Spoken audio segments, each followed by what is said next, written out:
In this lecture, we will discuss graphical representation of motion. पहा आतापर्यंत आपण काय काय पाहिलं. स्पीड कसा फाइंड केला, distance travel divided by time taken, then velocity कशी फाइंड केली, distance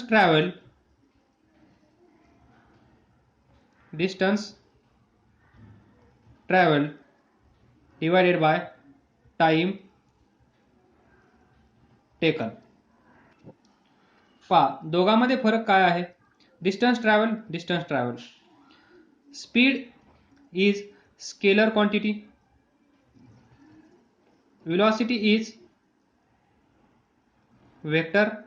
So here we should consider direction. So in given direction त्यालाच आपण असं म्हणू शकतो displacement divided by time taken is velocity. Now next, acceleration. It is a rate of change of velocity divided by time taken. In short, change in velocity divided by time taken. Change in velocity म्हणजेच final velocity minus initial velocity divided by time t. velocity कशी असेल, s by t, speed s by t. Unit metre per second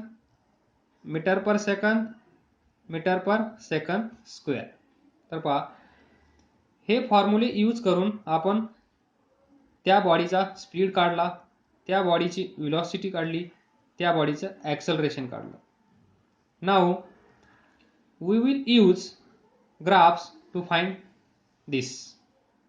so ज्यावेळेस graphical representation आपण शिकणार to find this parameters, please note that these graphs are used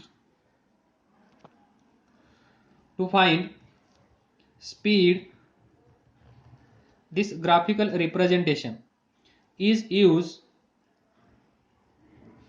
to find speed of body, velocity of body, then acceleration of body, next distance traveled by body, speed v, velocity v, acceleration a, distance travel s. हे find करण्यासाठी आपण graphical method use करणार. तर याच्यामध्ये एक महत्त्वाचा point लक्षात ठेवा, स्पीड आणि velocity, स्पीड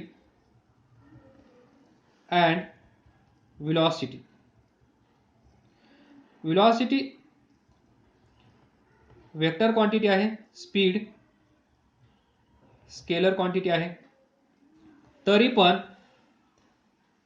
हे ग्राफ ड्रॉ करत असताना आपण स्पीड आणि velocity, ज्यावेळेस मी स्पीड म्हणेन त्यावेळेस velocity पण असेल तिथे, ज्यावेळेस मी velocity म्हणेन त्यावेळेस स्पीड पण असेल.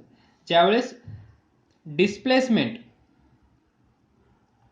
हा वर्ड येईल त्यावेळेस आपलं डिस्कशन स्पेसिफिक असेल आणि ते असेल velocity बद्दल. जोपर्यंत डिस्प्लेसमेंट हा वर्ड येणार नाही तोपर्यंत स्पीड आणि velocity सेमच असतील. Speed and velocity will be considered same. ज्यावेळेस हा वर्ड येईल त्यावेळेसच फक्त आपण विचार करणार की तिथे आपण व्हेलॉसिटीचं डिस्कशन करत आहोत, otherwise speed and velocity same in graph. तर पहा, first graph distance time graph. Distance time graph for first uniform speed. पहा, आता इथे मी स्पीड लिहिलं आहे, तर हेच डिस्कशन ॲप्लिकेबल असेल युनिफॉर्म व्हेलॉसिटीसाठी. हेच इथे सांगायचं होतं, स्पीड आणि व्हेलॉसिटी दोघांना आपण सेमच कन्सिडर करणार जोपर्यंत डिस्प्लेसमेंटचा विचार केला जाणार नाही तोपर्यंत. Distance time graph for uniform speed. तर सर्वात अगोदर व्हॉट इज युनिफॉर्म स्पीड. तर पहा, 1 सेकंद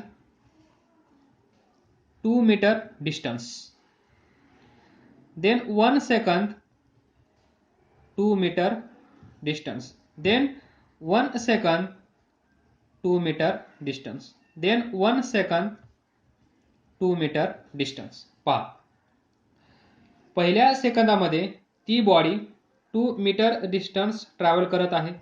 दुसऱ्या सेकंदामध्ये ती बॉडी 2 मीटर डिस्टन्स ट्रॅव्हल करत आहे. तिसऱ्या सेकंदामध्ये ती बॉडी 2 मीटर डिस्टन्स ट्रॅव्हल करत आहे. चौथ्या सेकंदामध्ये ती बॉडी 2 मीटर डिस्टन्स ट्रॅव्हल करत आहे. म्हणजेच body covers equal distance, body travel equal distance in equal interval of time. पहा, equal distance in equal interval of time. पहा, 1 सेकंद 1 सेकंद 1 सेकंद 1 सेकंद म्हणजे equal interval of time. 2 metre 2 metre 2 metre 2 metre म्हणजे equal distance travel by body. ही situation जिथे असते त्याला आपण काय म्हणतो, body has uniform speed. Body has uniform speed. या सिच्युएशन वरून आपण पहा, डिस्टन्स एस या लेटरने डिनोट करतो, टाइम टी या लेटरने डिनोट करतो. तर from this situation can we write distance travelled by body, distance travelled by body is directly proportional to time taken. पहा, distance traveled by body yes directly proportional to time taken by body is t. हे आपण स्वतः लिहित नाहीयेत, या situation वरून आपल्याला हे दिसत आहे, तेच आपण लिहिलं आहे. तर पहा, डिस्टन्स टाइम ग्राफ. ज्यावेळेस मोशनमध्ये ग्राफिकल रिप्रेझेंटेशन तुम्ही ड्रॉ करणार किंवा शिकणार किंवा त्या ग्राफचा यूज करून speed, velocity, distance travel find करणार, त्यावेळेस प्रत्येक वेळेस लक्षात ठेवायचं आहे, एक्स ॲक्सिसवर टाइम घ्यायचा आहे आणि वाय ॲक्सिसवर डिस्टन्स और स्पीड और व्हेलॉसिटी. तर पहा, this is y axis, this is x axis. X axis ही असेल वाय ॲक्सिस. तर वाय ॲक्सिसवर काय काय घ्यायचं आहे पहा, on y axis distance, speed आणि velocity. On x axis time always. प्रत्येक वेळेस x ॲक्सिस वर असेल टाइम, प्रत्येक वेळेस y ॲक्सिस वर असेल डिस्टन्स, स्पीड, वेलोसिटी, ज्याचा आपण ग्राफ काढत आहोत तो पॅरामीटर. तर इथे पहा डिस्टन्स टाइम म्हणजे this and this, distance s time t. तर इथे असेल s, इथे असेल t, पहा इथे असेल ओरिजिन o. तर पहा युनिफॉर्म स्पीड म्हणल्यानंतर आपल्याला एक कंडिशन भेटली आहे, ती म्हणजे distance travel by body is directly proportional to time taken by body. तर याचा रेफरन्स घेऊन आपण डिस्टन्स टाइम ग्राफ